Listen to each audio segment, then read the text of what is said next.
හදවතින්ම සුබානාගතයක් ගණිතයේ හොඳ සාමර්ථ්‍යයක් ගන්න උත්සාහ දරන ඔයාලා හැමදෙනෙක්ටම වෙනද වගේම ප්‍රාර්ථනා කරනවා.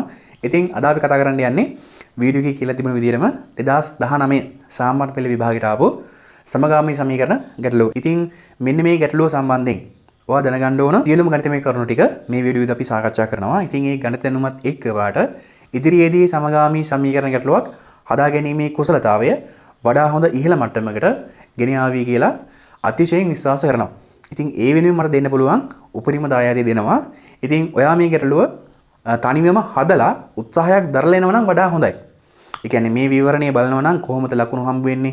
Tamanට බැරි තැනක් කොහොමද අපි හදාගන්නේ කියලා බලනවා නම් වඩා හොඳයි. නැත්නම් ඉතින් මගෙත් එකම හදමු. ඉතින් ඔයාට හොඳ විදියක්. ඉතින් ඔයා ගාව මේ ප්‍රශ්නේ නැත්නම් මම පහල කමෙන්ට් සෙක්ෂන් එකේ දාලා තියෙනවා ටයිප් කරලා. ඉතින් ඒක දිහා බලගෙන අපිට සාකච්ඡා කරන්න පුළුවන්. ඉතින් මම ඉස්සලා කිව්වා වගේම ඔයා හදලා එනවා නම් වඩා හොඳයි. හරි. එහෙනම් ඉතින් අපි වැඩි කතා නැතුව සාකච්ඡාවට යන්න. හරි. ඔන්න ඉතින් මමත් ගැටලුව අරන් තියෙන්නේ පහල කමෙන්ට් සෙක්ෂන් එකේ තියෙන ඔයා ගත්තේ නැත්නම් ගන්න. හොඳයි. අපි ගාන කියවලා හදන්න යමු. මේකේ තියෙන ඉස්සලම A කොටස B කොටස කියලා කොටස් දෙකකට බෙදලා තියෙනවා. ඉතින් A කොටසේ තමයි සමගාමී සමීකරණ ගැටලුව තියෙන්නේ. A කොටසේ කියන්නේ නැටුම් කණ්ඩායමක පිරිමි ළමයි 5 දෙනෙක් සහ ගැහැණු ළමයි 4 දෙනෙක් සිටිති.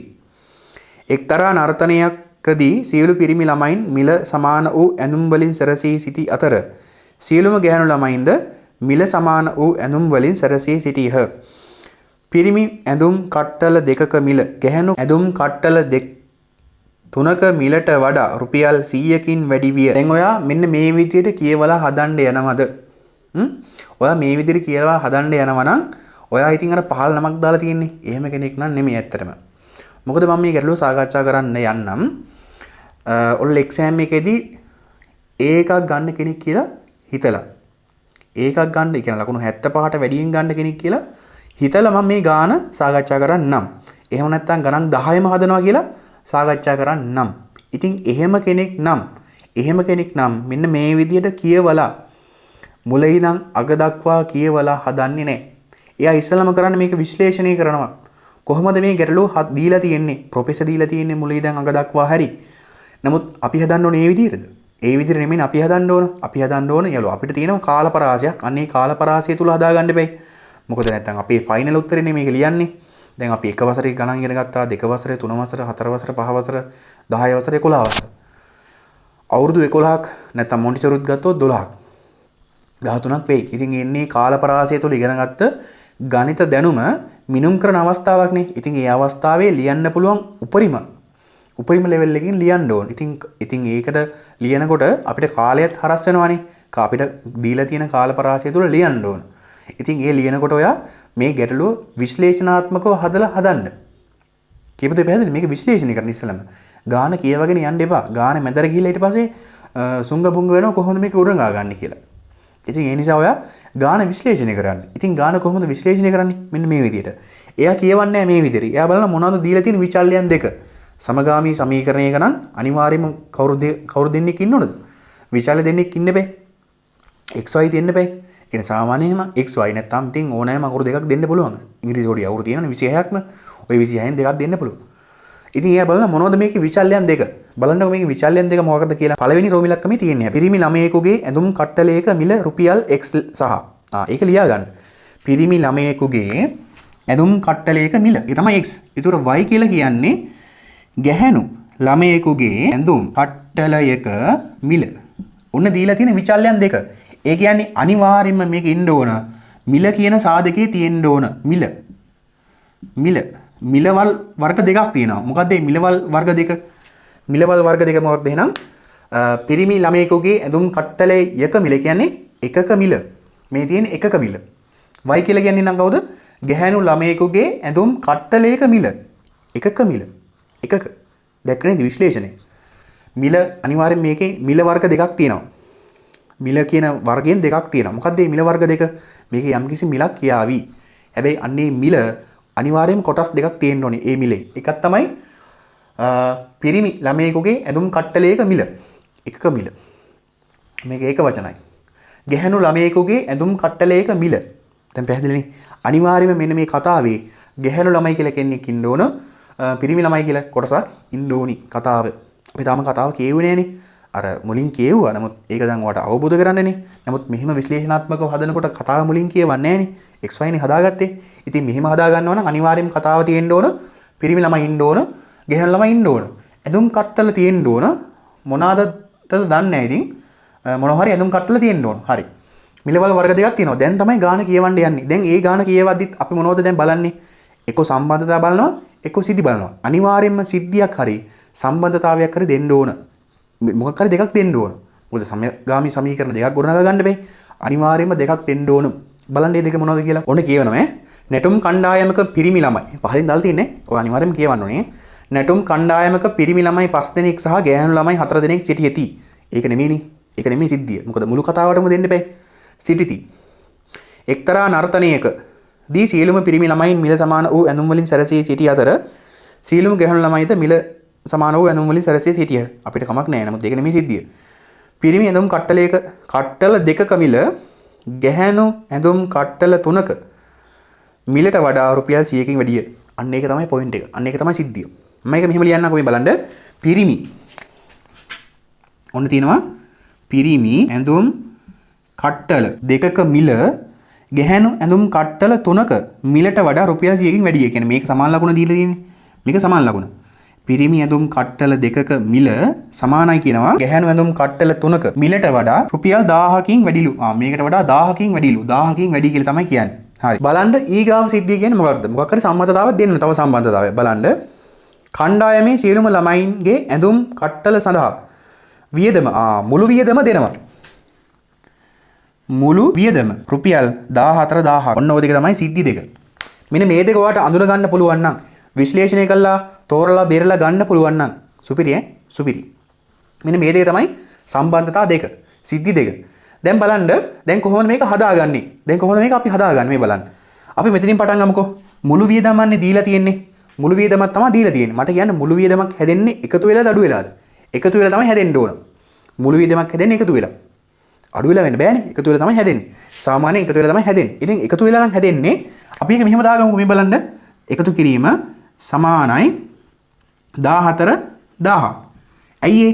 සාමාන්‍යයෙන් ඔයා දන්නවා සමගාමී සමීකරණයක් තියෙන හැඩය මොකක්ද? නිකන් සැකිල්ල. සැකිල්ල තියෙන මෙහෙම නේද? ax ධන by සමානයි c. ඔහොමනේ තියෙන්නේ. අපි ඕක මෙහෙම ගත්තොත් මේ බලන්න.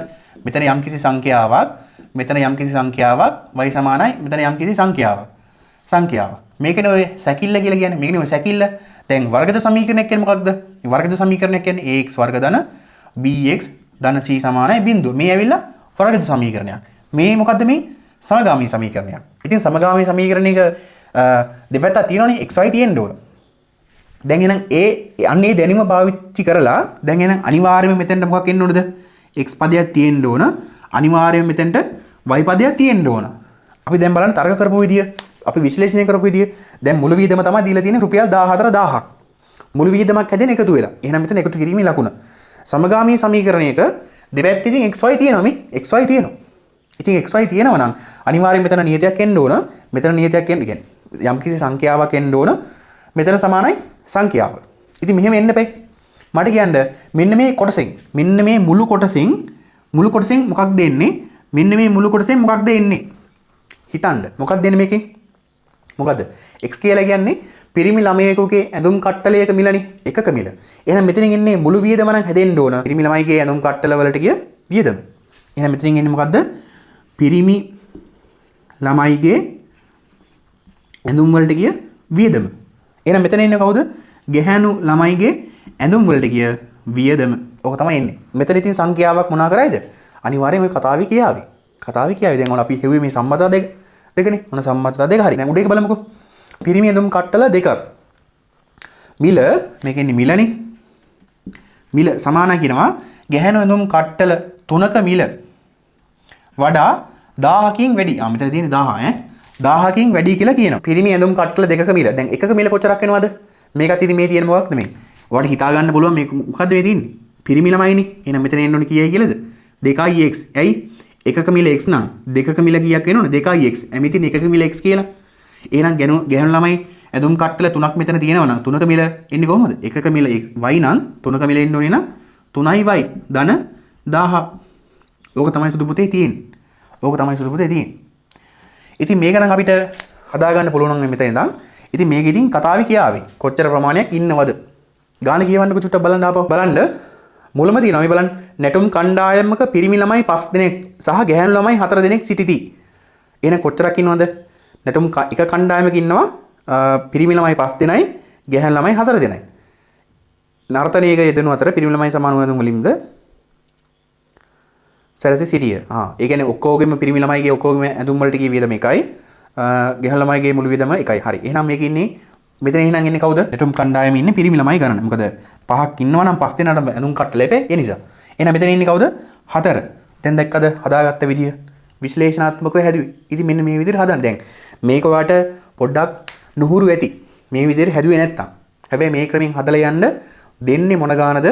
ඒ ගාන හදාගන්න පුළුවන් ඉක්මනින්. විශේෂණාත්මකව. දැන් එහෙනම් අපි බලමු පළවෙනි රෝම ඉලක්කමෙන් කියන්නේ සමගාමී සමීකරණ දෙක යුගලයක් ගොඩනගා ගන්නනේ. ඊට පස්සේ දෙවෙනි එකෙන් කියන එක විසඳන්න කියලා. එහෙනම් පළවෙනි එක අපිට උත්තර ලියා ගන්න පුළුවන්. පළවෙනි එකට අපිට උත්තර ලියා ගන්න පුළුවන් මේ විදිහට. මේකේ B කොටසේ A කොටසේ පළවෙනි එක A කොටසේ පළවෙනි එක සමගාමී සමීකරණ දෙක. දැන් 2x 3යි y මෙහෙට අරන් එන්න පුළුවන් මේ බලන්න සුදු පුතේ. 2x මේ පැතරන් ආවොත් ඍණ 3යි y සමානයි 1000. 1000. එහෙනම් මෙතන ලියනවා ඍණ 3y සමානයි 1000. ගැටලුවක් නැහැ.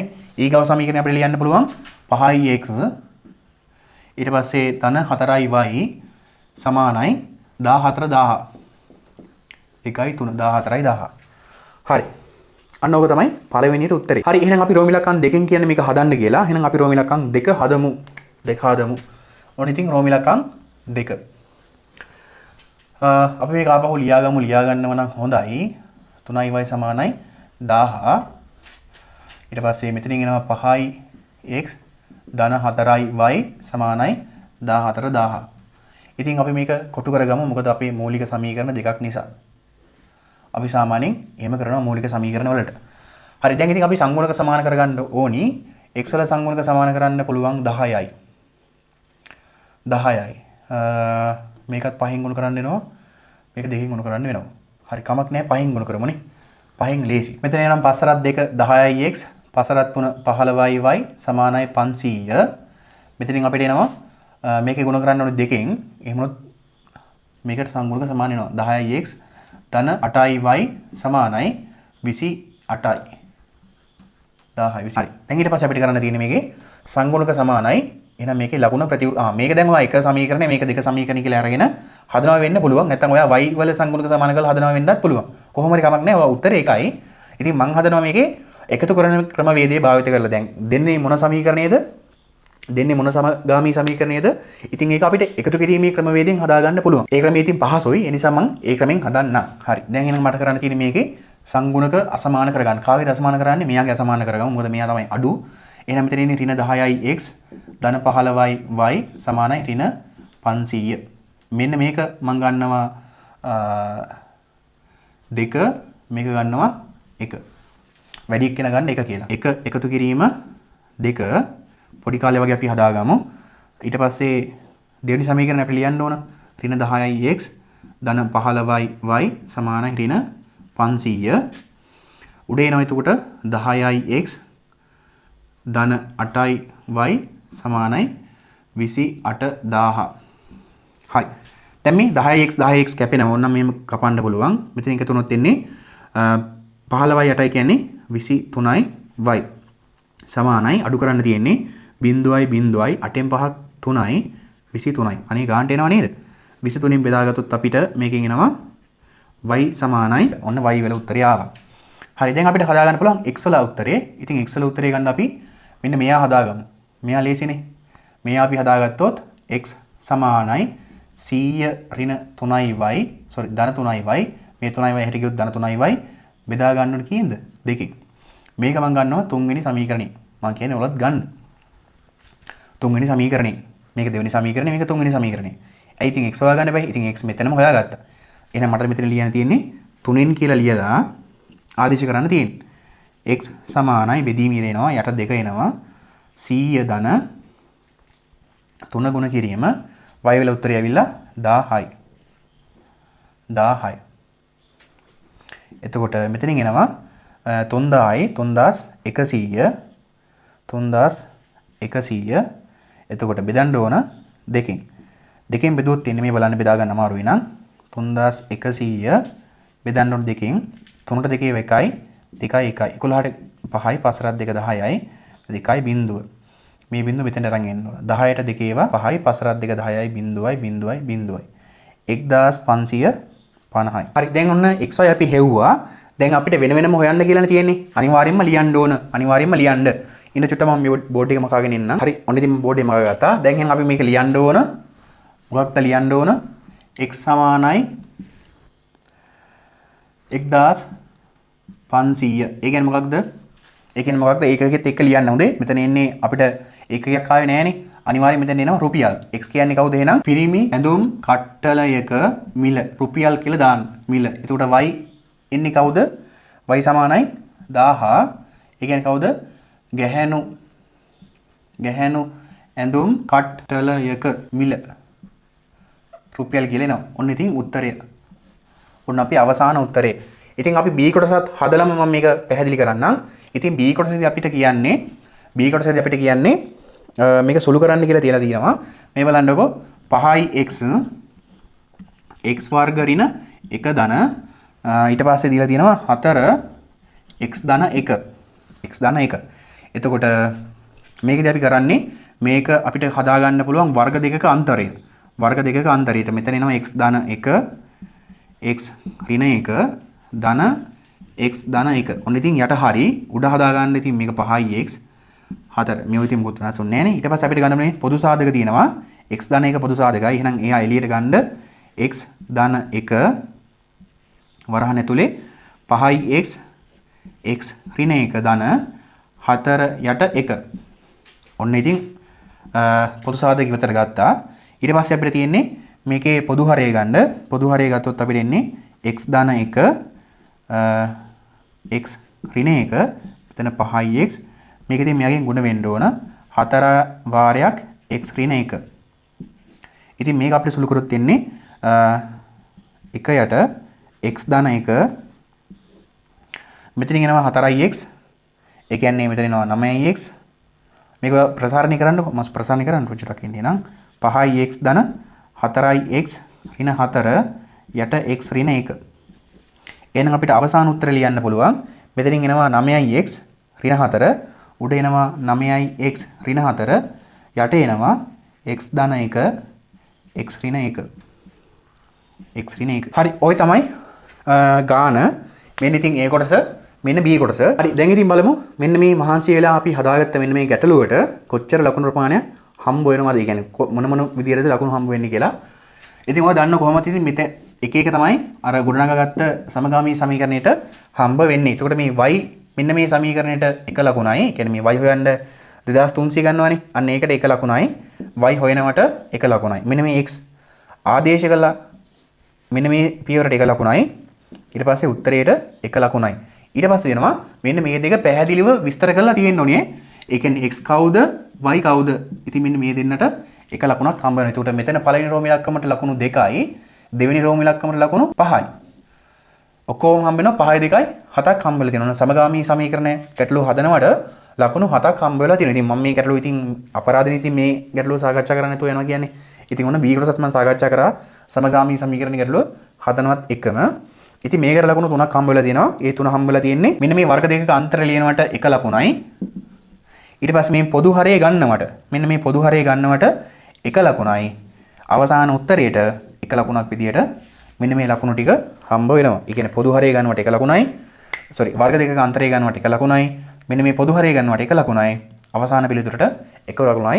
අන්න ඔය විදිහට ලකුණු මෙන්න මේ කොටසට B කොටසට ලකුණු 3ක් හම්බ වෙලා තියෙනවා. ඉතින් ඔක්කොම ලකුණු 10න් කීයද කියලා ඔයා ඉතින් දාගන්න. ඉතින් ওই විදිහට තමයි විශ්ලේෂණාත්මකව ගැටලුව හදාගන්නේ 2019ට ආපු ගැටලුව. ඉතින් මේ ගැටලුව ඔයා විශ්ලේෂණාත්මකව හදනවා නම් ඔයාට ඊට ඉක්මනින් මේ ගැටලුව හදාගන්න පුළුවන්. ලකුණු 10න් 10ම ගන්නත් පුළුවන්. ඉතින් බලන්නකො පොඩි දෙයක් තමයි තියෙන්නේ අපිට. අර අපි හිතන විදිය තමයි චුට්ටක් කියන්නේ අපිට සිතීමේ හැකියාව තමයි චුට්ටක් වර්ධනය කරගන්න ඕන. හරි එහෙනම් ඉතින් අපි 20යි 20 සාමාන්‍ය පෙළ විභාගයට ආපු සමගාමී සමීකරණ ගැටලුව හදන වීඩියෝ එකකින් අපි හමු වෙමු. ඔයාලා හැමදෙනෙක්ටම ඉතින් හදවතින්ම සුබ අනාගතයක් ජය වේවා.